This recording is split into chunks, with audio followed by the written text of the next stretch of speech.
Então, pessoal, notem que o vacúolo citoplasmático, ele ocupa um grande volume dentro do citossol da célula vegetal, tá? Então, mas o que é esse vacúolo citoplasmático?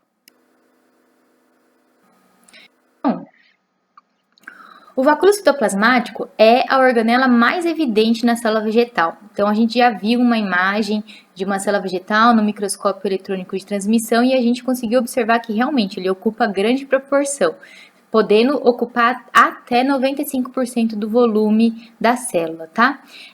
Observem essa imagem ao lado, que é uma figura, né, um desenho representando o vacúolo citoplasmático. O vacúolo citoplasmático, como toda organela, ele é delimitado por uma membrana. No caso do vacúolo citoplasmático, essa membrana recebe a designação de tonoplasto. O que tem no interior desse vacúolo? É constituído pelo que o conteúdo interno desse vacúolo. Então, ele é preenchido por água, assim, a maior proporção é água, e diluído na água nós teremos açúcares, proteínas, íons. Ele pode conter também acúmulos de determinados pigmentos, cristais, metabólitos, e esse conteúdo que preenche o vacúolo citoplasmático recebe a designação de suco celular. Como que esse vacúolo ele é formado? Ele é formado a partir da fusão de vesículas oriundas do complexo de Golgi, tá? E assim, dentre as inúmeras funções do vacúolo, a principal é manter o turgor da célula, né? Então, assim, garantir a absorção de água e manter essa turgidez, esse turgor da célula. Então, aqui, quais são, né, as funções do vacúolo citoplasmático? Então, nós temos, como eu já falei, a principal função é o controle osmótico, né? Garantir que a célula mantenha a sua turgidez. Além disso, ele está relacionado com a manutenção do pH celular, ele também pode estar implicado no armazenamento de determinados produtos do metabolismo. Existem evidências de que também pode ocorrer atividade enzimática de determinados componentes celulares dentro desse vacúolo citoplasmático, e ele também pode atuar como depósito de determinados pigmentos e nutrientes.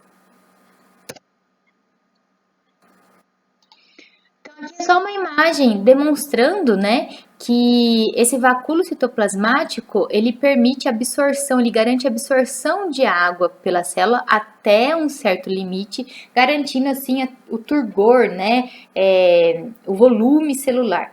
E daí quando a célula, e ao mesmo tempo, por exemplo, quando falta água, a célula murcha. Ela murcha porque esse vacúolo citoplasmático ele vai perdendo água. Então ele garante a absorção de água para manter essa turgidez, esse turgor da célula. Além disso, o que a gente falou? Apesar dessa principal função do vacúolo citoplasmático, ele também pode servir como depósito de alguns pigmentos em alguns tecidos vegetais. Então, um exemplo de pigmento seria a antocianidina, que confere essa cor violeta, né, que a gente consegue observar em algumas plantas. E daí aqui uma imagem, né, do vacúolo citoplasmático contendo esse depósito desse tipo de pigmento. O que a gente comentou? Que o vacúolo citoplasmático também pode servir como depósito de alguns cristais, né? Então, assim, de acordo com... Assim, na verdade, o vacúolo citoplasmático ele vai servir de depósito de alguns substratos que vão constituir cristais. E de acordo com o substrato e formato desse cristal, esse cristal vai receber uma designação, que eu não vou entrar no mérito da questão nessa disciplina, tá? Na disciplina específica de botânica, anatomia e fisiologia vegetal, muito provavelmente vocês vão estudar mais profundamente isso. Bom, então o vacúolo citoplasmático é isso. Agora, uma outra organela muito importante que ocorre na célula vegetal são os plastídeos ou plastos. O que são essas organelas? Então, essa organela, ela é uma organela específica da célula vegetal, ou seja, só ocorre na célula vegetal. É uma organela de dupla membrana, por quê? O cloroplasto, que a gente veio conversando desde o início da disciplina, ele é um tipo de plastídeo ou plasto. E vocês lembram lá na teoria da endossimbiose que eu falei como que ocorreu o surgimento do cloroplasto, né? Então vamos falar dos plastídeos e plastos em geral. Como que ocorreu o surgimento? Aí entra a teoria da endossimbiose, né? Que muito provavelmente essa organela no passado era um ser procarionte que foi englobado por um ser que estava em evolução a se tornar eucarionte. Então, por isso, ela é uma organela que tem, né, o plastídeo, plasto, ele tem uma dupla membrana interna e externa, ele tem o seu próprio DNA, o seu genoma próprio. E o que acontece? Nós temos diferentes tipos de plastídeos e plastos. Nós temos o plastídeo, que seria o cloroplasto, que está implicado na realização da fotossíntese, e temos também plastídeos que estão relacionados única e exclusivamente ao armazenamento de determinadas substâncias, aminoácidos, lipídios, proteínas. E de acordo com sua, então, função e característica, esses plastídeos recebem uma classificação, uma designação.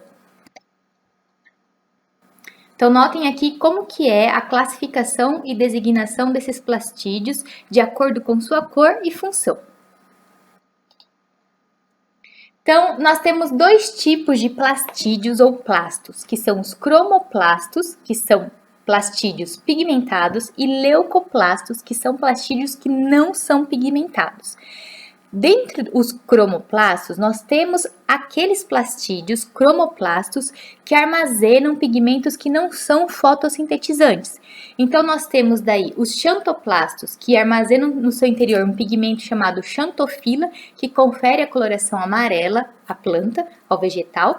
E temos os eritoplastos, que armazenam um pigmento chamado eritrofila, que conferem a cor vermelha ao vegetal.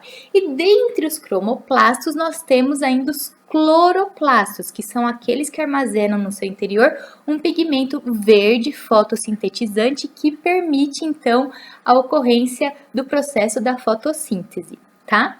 E leucoplastos, como nós já dissemos, é uma outra categoria de plastídeo que eles não são pigmentados e, na realidade, eles se destinam ao acúmulo de determinadas substâncias.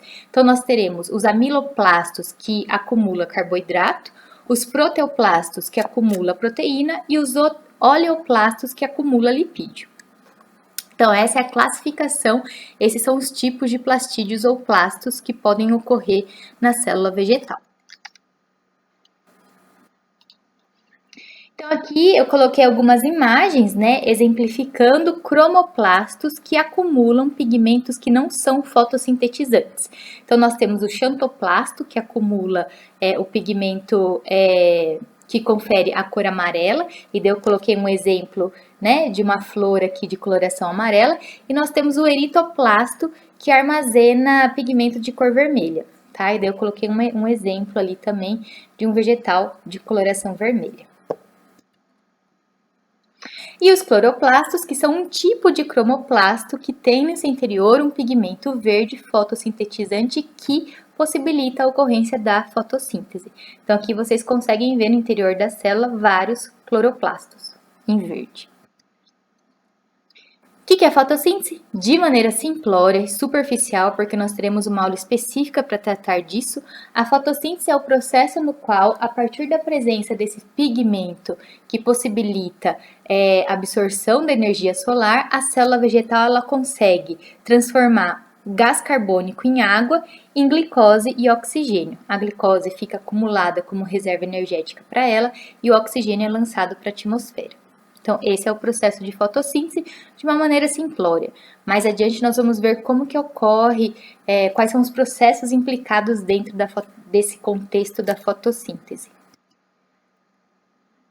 E os leucoplastos, né? Que são plastos que não possuem pigmento no seu interior, que são destinados ao acúmulo de substâncias de reserva. E de acordo com a substância que ele acumula, recebe uma designação. Então, nós temos os amiloplastos, que armazenam carboidrato, proteoplasto, que armazena proteína, e oleoplasto, que armazena lipídio no seu interior. Bom, gente, então, de célula vegetal, o que nós tínhamos para conversar na disciplina de citologia é isso, tá? Então, eu apresentei de uma maneira superficial os principais constituintes, as principais particularidades da célula vegetal em relação à célula animal. A partir de agora, nos próximos capítulos dessa aula, a gente vai começar a tratar da funcionalidade e composição de cada componente básico que constitui uma célula eucariótica, tá bom?